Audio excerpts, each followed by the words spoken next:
Welcome dear students in BEd be the greatest teacher.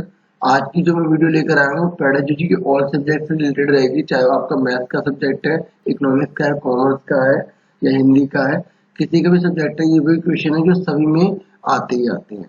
ठीक है, important question है। मेरी पूरी कोशिश है कि आपके लिए काफी वैल्यूएबल वीडियो रहे। तो पहला क्वेश्चन हमारे सामने है, which of following includes close ended question. ये कह रहे हैं इनमें से कौन सा है जिसके अंदर क्लोज एंडेड क्वेश्चन को जो है इंक्लूड किया जाता है। Objective type test, subjective type test, both या नन ऑफ एवर। देखो बच्चों, क्लोज एंडेड का मतलब होता है जिसका एक डेफिनेट आंसर होता है। जैसे आप टिक द करेक्ट करते हो ना, ऑप्शन पे टिक करते हो, ठीक है, जैसे आप फिलअप भर रहे हो, मैचिंग कर रहे हो, ठीक है, यस या नो में आंसर दे रहे हो, तो वो सारे के सारे जो होते हैं वो क्लोज एंडेड कहलाते हैं। ट्रू फॉल्स में अगर आप दे रहे हो, सच या झूठ में दे रहे हो, सत्य या सत्य में दे रहे हो, तो वो क्लोज एंडेड होते हैं क्योंकि उनका एक निश्चित आंसर होता है। ठीक है, तो आपको क्वेश्चन समझ में आ गया। अब आपको बताना है कि जो क्लोज एंडेड क्वेश्चन होते हैं वो किस में होते हैं। ऑब्जेक्टिव टाइप टेस्ट में होते हैं, सब्जेक्टिव टाइप टेस्ट में होते हैं, दोनों में होते हैं, नन ऑफ एवर में। तो इसका आंसर बच्चों पहला वाला है। ठीक है, पहले वाला आंसर इसका है। तो आपको समझ में आगे की उम्मीद करता हूँ। वस्तुनिष्ठ टाइप टेस्ट में ऐसा होता है। ठीक है, ऑब्जेक्टिव टाइप टेस्ट में ही जो है टिक द करेक्ट होते हैं, ठीक है, और यस या नो वाले होते हैं। जबकि सब्जेक्टिव टेस्ट टाइप टेस्ट का मतलब होता है कि आपको इसमें बहुत एक्सप्लेनेशन देना पड़ता है। लोग ऐसे टाइप के क्वेश्चन होते हैं, इसमें हर बच्चे का व्यू अलग अलग हो जाता है। ठीक है, इसलिए सब्जेक्टिव टाइप टेस्ट को हम ओपन एंडेड कहते हैं। ठीक है, समझ में आ गया। ऑब्जेक्टिव को हम क्लोज को कहते हैं। देखो ओ है तो सी आ रहा है, सब्जेक्टिव है तो ओ आ रहा है, ओपन एंडेड। ठीक है, इस तरीके से उल्टा याद रखना रिलेशन। अब हम सेकंड क्वेश्चन की तरफ बढ़ जाते हैं। सेकंड क्वेश्चन में हमसे पूछा गया बच्चों कि क्या फीचर्स होती है ऑब्जेक्टिव टाइप टेस्ट की। तो देखो, पहली फीचर ये है, फ्री फ्रॉम पर्सनल बायस और फेवरेटिज्म ऑफ टीचर। व्यक्तिगत पूर्वाग्रह या शिक्षक के पक्षपात से मुक्त। कहने का मतलब ये होता है कि इसमें किसी प्रकार का कोई भेदभाव नहीं किया जा सकता। जैसे कि अगर राइटिंग गंदी है, ठीक है, तो इसमें राइटिंग का कोई सवाल ही नहीं उठता। ठीक है, क्या ये इसकी फीचर है ऑब्जेक्टिव टाइप टेस्ट की। मैंने आपको बता दिया था कि ऑब्जेक्टिव टाइप टेस्ट क्या होते हैं, जिसमें tick the correct, true false, ठीक है, फिलअप्स करने होते हैं। तो इसका मतलब ये बिल्कुल करेक्ट फीचर है। दूसरी फीचर है, इट रिड्यूसेस क्रैमिंग। ये रट्टाफिकेशन को कम करती है। हाँ बिल्कुल सही। जैसे अभी आपके ऑब्जेक्टिव टेस्ट ही तो है, आप रट के तो नहीं जा सकते ना। 4-5 क्वेश्चन आपने रट लिए, जैसे ये क्वेश्चन आप रट लिया तो सेम ऐसा तो नहीं आएगा ना, आपको समझना ही पड़ेगा ना। तो ये क्रैमिंग को, रट्टाफिकेशन को कम कर देती है। आपको डीपली अच्छे समझना पड़ेगा कि ऑब्जेक्टिव टेस्ट का क्या मतलब है। तो क्या मतलब है, तो क्या मतलब है, अच्छे से करना ही पड़ेगा। ठीक है, तो ये भी फीचर करेक्ट है। तीसरा है, it requires higher mental processes. इसके लिए बहुत ज्यादा बौद्धिक क्षमता का विकास होता है और सोचना पड़ता है। आपको उच्च मानसिक प्रक्रिया से गुजरना पड़ता है, सोचना पड़ता है। क्योंकि देखो, आपको अच्छे से एक ऑप्शन समझना पड़ेगा ना कि क्या होता है, तभी आप आंसर करेक्टली दे पाओगे। ठीक है, तो ये तीनों के तीनों इसकी फीचर है, तो ऑल ऑफ एबव इसका आंसर आएगा। ठीक है, थोड़ा गला खराब है, प्लीज कोऑपरेट करना। ठीक है, थर्ड क्वेश्चन पे आ जाते हैं। थर्ड क्वेश्चन हमारे सामने है, which of the following are the type of written examination. ये कह रहा है कि रिटन एग्जामिनेशन के कौन कौन से टाइप होते हैं।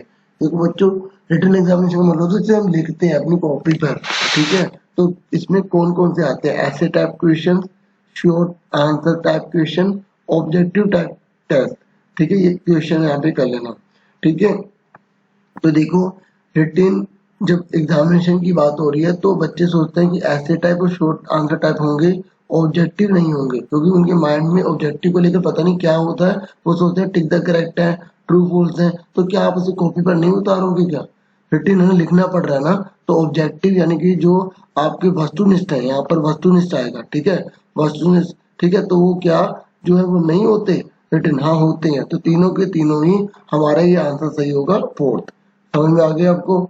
ठीक है, अगर रिटन की जगह एक होता है ओरल। ओरल का मतलब इसमें हम बोलते हैं, जैसे वाइवा लिया जाता है। ठीक है, इस चीज को अच्छे से क्लियर कर लेना। अब अगले क्वेश्चन की तरफ बढ़ जाते हैं। नेक्स्ट क्वेश्चन हमारे सामने है, what are the features of essay type test. ठीक है, ऐसे टाइप टेस्ट की क्या फीचर होती है। They are subjective. हाँ, ये सब्जेक्टिव होते हैं। सब्जेक्टिव का मतलब है ना, हर बच्चा अपना व्यूज उस पर लिख सकता है, अपना एक्सप्रेशन दे सकता है। ठीक है, दे आर ओपन एंडेड। हाँ, वही ओपन एंडेड भी वही है कि इसमें क्या होता है, आप अपना एक्सप्लेनेशन जैसे मर्जी दे सकते हैं, अच्छे से व्याख्या कर सकते हैं। तीसरा कि they are objective and close ended. Objective and close ended तो किसकी फीचर होती है, ऑब्जेक्टिव टाइप जो टेस्ट होता है उसकी होती है ना। इस तरीके से आपको ये समझ में आ गया होगा। इसका मतलब हमारा आंसर कौन सा हो गया, फोर्थ हो गया। ठीक है, समझ में आगे बच्चों, आपको अच्छे से क्लियर हो गया। फोर्थ आंसर होगा, क्यों होगा फोर्थ होगा, क्योंकि फर्स्ट और सेकंड दोनों के दोनों करेक्ट होते हैं। क्लियर हो गया आपको।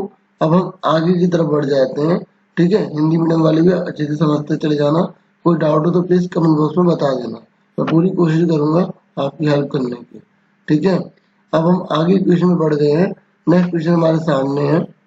नेक्स्ट क्वेश्चन में बोला गया है, हु सेड, ये किसने कहा, the teacher is the rule maker of history. Teacher जो है वो इतिहास का निर्माता होता है, शिक्षक इतिहास का निर्माता होता है। किसने कहा, एच जी वेल ने कहा, एच जी स्मिथ ने कहा, कोलर ने कहा, या हंट ने कहा, जल्दी से बताइए बच्चों। इसका आंसर होगा एच जी वेल। ठीक है, आपको मैं बता दूं, जो कोलर है, अगर आपको कोलर के बारे में पता हो तो इन्होंने इंसाइट लर्निंग की थ्योरी दी थी, जो इन्होंने चिंपैंजी के ऊपर टेस्ट करा था। ठीक है, आपको पता होगा गेस्टाल्ट जो थ्योरी है उन्हीं में से गेस्टाल्टवाद में ही ये आते हैं कोलर। ठीक है, और हंट जो है आपको याद होगा, जो हंट है, लेवल ऑफ जो टीचिंग है उसमें जो रिफ्लेक्टिव लेवल होता है वो हंट ने प्रोवाइड करा था, अगर आपको याद हो तो। ठीक है, और जो कोलर के बारे में आपको बता रहा हूँ ना, इनसाइड लर्निंग के बारे में, जो गेस्टाल्ट है, तो गेस्टाल्ट का मीनिंग भी आपसे पूछ लेगा। तो गेस्टाल्ट का मतलब होता है टोटलिटी, मतलब संपूर्णता, पूरा। बच्चे को पूरा सिखाओ तो धीरे धीरे उसमें से कुछ सीखता चला जाएगा। ठीक है, ये नहीं उसे थोड़ा सा सिखाओ, उसे पूरा बताओ। ये जो कोलर ने बताई थी उनकी थ्योरी की बात कर रहा हूँ मैं। ठीक है, और ये किसने कहा था कि जो शिक्षक होते हैं वो इतिहास का निर्माता होते हैं, वो एच जी वेल ने कहा था। तो इसका आंसर क्या हो जाएगा, फर्स्ट हो जाएगा। ठीक है, सबको समझ में आ गया बच्चों, फर्स्ट आंसर है इसका। ठीक है, तो हम आगे की तरफ बढ़ जाते हैं। अब हमारा नेक्स्ट क्वेश्चन हमारे सामने है। नेक्स्ट क्वेश्चन में बोला गया the mode of teaching is, ये कह रहा है टीचिंग के कौन कौन से मोड होते हैं। देखो, टीचिंग के अंदर चार एलिमेंट आते हैं, चार पार्ट आते हैं, मोड आते हैं। पहला ट्रेनिंग, दूसरा इंस्ट्रक्शन, तीसरा कंडीशनिंग, ठीक है, और चौथा जो है वो इंडोक्ट्रिनेशन होता है। ठीक है, चारों ही आते हैं। मैंने क्या करा, ट्रेनिंग, इंस्ट्रक्शन, कंडीशनिंग, इंडोक्ट्रिनेशन को इकट्ठा लिख दिया, ऑल ऑफ एबव। तो इस हिसाब से हमारा आंसर क्या हो जाएगा, ऑल ऑफ एबव हो जाएगा। अब आप थोड़ा सा समझ लो कि ट्रेनिंग वगैरह क्या है और इंस्ट्रक्शन वगैरह क्या है। देखो, जो ट्रेनिंग की जो खास बात होती है ना, ये प्रैक्टिकल होती है। क्या होती है, प्रैक्टिकल। और ये डूइंग से रिलेटेड होती है, करने से संबंधित होती है। और ट्रेनिंग किसी स्पेशल पर्पस के लिए दी जाती है, किसी स्पेशल वर्क के लिए दी जाती है। ठीक है, और सबसे खास बात, ट्रेनिंग सिर्फ शॉर्ट टर्म के लिए होती है, थोड़े से समय के लिए होती है। और ठीक है, इसमें जो बेस्ड होता है कोई मॉडल होता है, जैसे हमने कोई बता दें कि ये एक पैटर्न है, इसी के हिसाब से आपको ट्रेनिंग करनी पड़ेगी। ठीक है, स्पेसिफिक एरिया के लिए होती है। ठीक है, ये मैंने आपको बता दिया। और टीचिंग का क्या है, पार्ट होते हैं, सबसेट भी इसे हम कह सकते हैं। उसके बाद अगर इंस्ट्रक्शन किसे कहते हैं, फटाफट इंस्ट्रक्शन समझ लो आप। इंस्ट्रक्शन की खास बात होती है, फॉर्मल होते हैं। ठीक है, वन वे होते हैं कि एक पर्सन दूसरे पर्सन को बताएगा ये आपको करना है, आप उसको दूसरे को नहीं बताओगे। ठीक है, टीचर ही करता है, टीचर भी करता है इंस्ट्रक्शन। ठीक है, उसी का पार्ट है। और ये नैरो एरिया होता है। ठीक है, फॉर्मल ज्यादा होता है, फॉर्मेलिटी ज्यादा होती है इसके अंदर। ठीक है, और पता है क्या, इंस्ट्रक्शन में एक खास बात है कि अगर टीचर अवेलेबल नहीं भी है तब भी बच्चों को सारी गाइडेंस बता दी ये करना है। तो टीचर की अवेलेबिलिटी ना होने पर भी इंस्ट्रक्शन के द्वारा वो उस काम को फुलफिल कर सकता है। ये इंस्ट्रक्शन की खास बात है। ठीक है, समझ में आ गई यहाँ तक। अब आ जाओ इंडोक्ट्रिनेशन पे। ठीक है, मत शिक्षा। देखो, ये सुपरस्टिशन से रिलेटेड होती है कि आपने कोई अपना मत बना लिया कि ऐसा करना है। ठीक है, कोई बिलीफ बना लिया है। तो इसका भी जो एरिया होता है वो लिमिटेड होता है, क्योंकि आपको जरूर नहीं है ना कि मोड ऑफ टीचिंग ही पूछेगा, आपको इनसे रिलेटेड तो कुछ पूछ सकता है। तो अगर आपको इसकी नॉलेज होगी तो आप बता दो, क्योंकि हल्का हल्का सा डिफरेंट है। तो जो बेसिक बेसिक डिफरेंस है ना वो मैंने आपको बता दिया। ये सुपरस्टिशन यानी कि अंधविश्वास से रिलेटेड होता है। एक आपने माइंड में बिलीव बना रखा हो तो ऐसे ही होता है, तो ऐसे ही करना है। ठीक है, तो इस तरीके से ये बायसनेस भी हो जाता है कई बार। ठीक है, जैसे कि टीचर ने अगर कोई इंडोक्ट्रिनेशन बना रखा है, भाई ये बच्चे तो ऐसे ही होते हैं, तो फिर काफी नुकसानदायक हो सकता है। तो बच्चे भी बना सकते हैं किसी ना किसी चीज को लेकर। ठीक है, अब हम आगे बढ़ जाते हैं। तो इसका आंसर तो आप समझ गए होंगे कि ऑल ऑफ एबव है। ठीक है, आगे बढ़ जाते हैं। नेक्स्ट क्वेश्चन हमारे सामने है। नेक्स्ट क्वेश्चन जो आपसे पूछा गया है वो पूछा गया है, एक मिनट। अब एक क्वेश्चन पे आप देख लीजिए। एक क्वेश्चन में पूछा गया, विच of the following Maxim's used while teaching. देखो, मैक्सिम्स का मतलब भी आपको पता होना चाहिए बच्चों। मैक्सिम का मतलब ये होता है कि एक ऐसा तरीका जिससे एक टीचर जो है बच्चों को पढ़ाता है।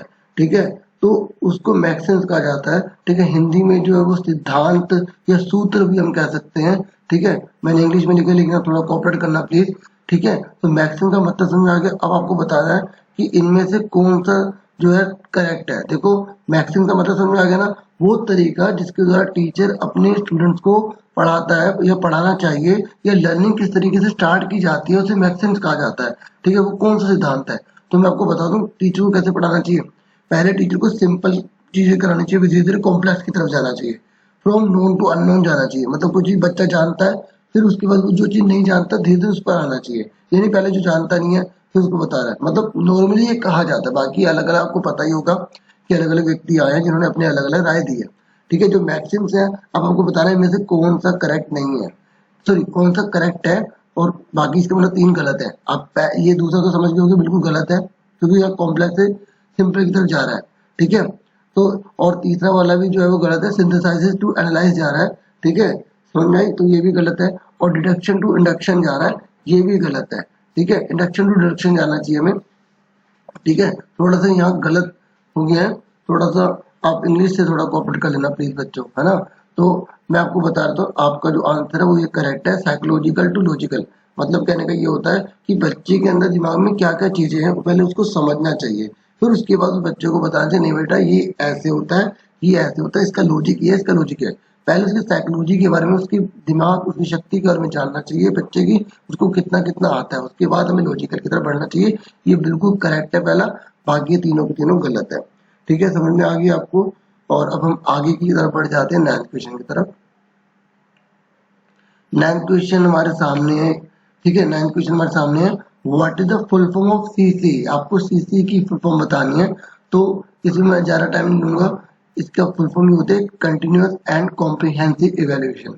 ठीक है, मतलब बच्चे के अंदर लगातार और बहुत व्यापक तरीके से उसका मूल्यांकन किया जाना चाहिए, तभी बच्चा आगे डेवलप कर सकता है। ठीक है, बाकी कोई ऑप्शन करेक्ट नहीं है। ठीक है, अच्छे से फुल फॉर्म कर लेना, मोस्ट इम्पोर्टेंट है ये भी। ठीक है, अब सीसी से रिलेटेड एक दो क्वेश्चन मैंने डाले, आप ये भी देख लें। इसने बोला कि कौन सी एस्पेक्ट जो है वो सीसी के अंदर आती है, तो स्कोलेस्टिक एस्पेक्ट आती है, या को स्कोलेस्टिक एस्पेक्ट आती है, एटीट्यूड एंड वैल्यू आती है, या बोथ फर्स्ट एंड सेकंड आती है। तो इसका आंसर जो है फोर्थ होगा, बोथ फर्स्ट एंड सेकंड, क्योंकि ये जो एटीट्यूड एंड वैल्यू है ना, ये को स्कोलेस्टिक एस्पेक्ट का पार्ट होती है। बच्चों में आपको ये भी बता रहा हूँ, स्कोलेस्टिक होता क्या है। जो आप सब्जेक्ट पढ़ रहे हैं ना, ठीक है, वो सारे स्कोलेस्टिक होते हैं, जो आपकी पढ़ाई से रिलेटेड है सारे। ठीक है, लेकिन आपके सब्जेक्ट के अलावा भी बहुत सारी आप एक्टिविटीज में पार्ट लेते हो, जैसे डांस है, सिंगिंग है। ठीक है, बहुत सारी जो चीजें एक्स्ट्रा होती हैं वो सारी की सारी जो है वो को स्कॉलस्टिक में आती है। ठीक है, बच्चे के विकास करने के लिए स्कॉलस्टिक और को स्कॉलस्टिक दोनों जरूरत पड़ती है। ठीक है, ठीक है, शैक्षणिक पहलू और शैक्षणिक पहलू बोलते हैं इसे। ठीक है, तो दोनों की ही हमें जरूरत पड़ती है। ठीक है, समझ में आ गई। और ये जो मनोवृत्ति जो मूल्य है ये किसका पार्ट है, सह शैक्षणिक का ही पार्ट है। ठीक है, अब हम आगे की तरफ बढ़ जाते हैं। ठीक है, नेक्स्ट क्वेश्चन हमारे सामने है, what is the feature of the scholastic aspect. अगर आपने अभी सुना है तो आप खुद ही बता दोगे कि स्कॉलस्टिक एस्पेक्ट की क्या फीचर है। पहला, it cover subject related knowledge, ये सब्जेक्ट नॉलेज को कवर करता है। ठीक है, और अंडरस्टैंडिंग को कवर करता है। दूसरा, it include non academic activities, ये नॉन एकेडमिक एक्टिविटी को इंक्लूड करता है। नॉन एकेडमिक का मतलब वही को स्कॉलस्टिक है ना। इट इंक्लूड्स करिकुलर एक्टिविटीज, तो ये भी वही हो गया। ठीक है, it includes attitude value and life skill, ये तो इसी का पार्ट है। तो ये तीनों के तीनों नहीं होंगे, इसका आंसर ये आ जाएगा। ठीक है, क्वेश्चन पढ़ के करना ध्यान से, क्योंकि एग्जाम में कुछ और बोल दिया तो उसका आंसर कुछ और हो जाएगा। ठीक है, समझ में आ गई। ऐसे यहाँ बोल सकता था, it is what is not the feature of कोस्कैलिस्टिक, को लिख देगा यहाँ पर तो इसका भी आंसर तब भी बन हो जाएगा। ठीक है, ध्यान से क्वेश्चन को समझ के करना। ठीक है, उम्मीद करूंगा आपको अच्छे से समझ में आ गया होगा, मेरी पूरी कोशिश रहेगी। ठीक है, आपकी हेल्प करने की। ठीक है, तो इस तरीके से आज के लिए इतना बहुत है। वीडियो को लाइक जरूर करें अगर आपके लिए इंफॉर्मेटिव रहा हो तो। Thank you for watching and listening carefully. Take yourself dear students.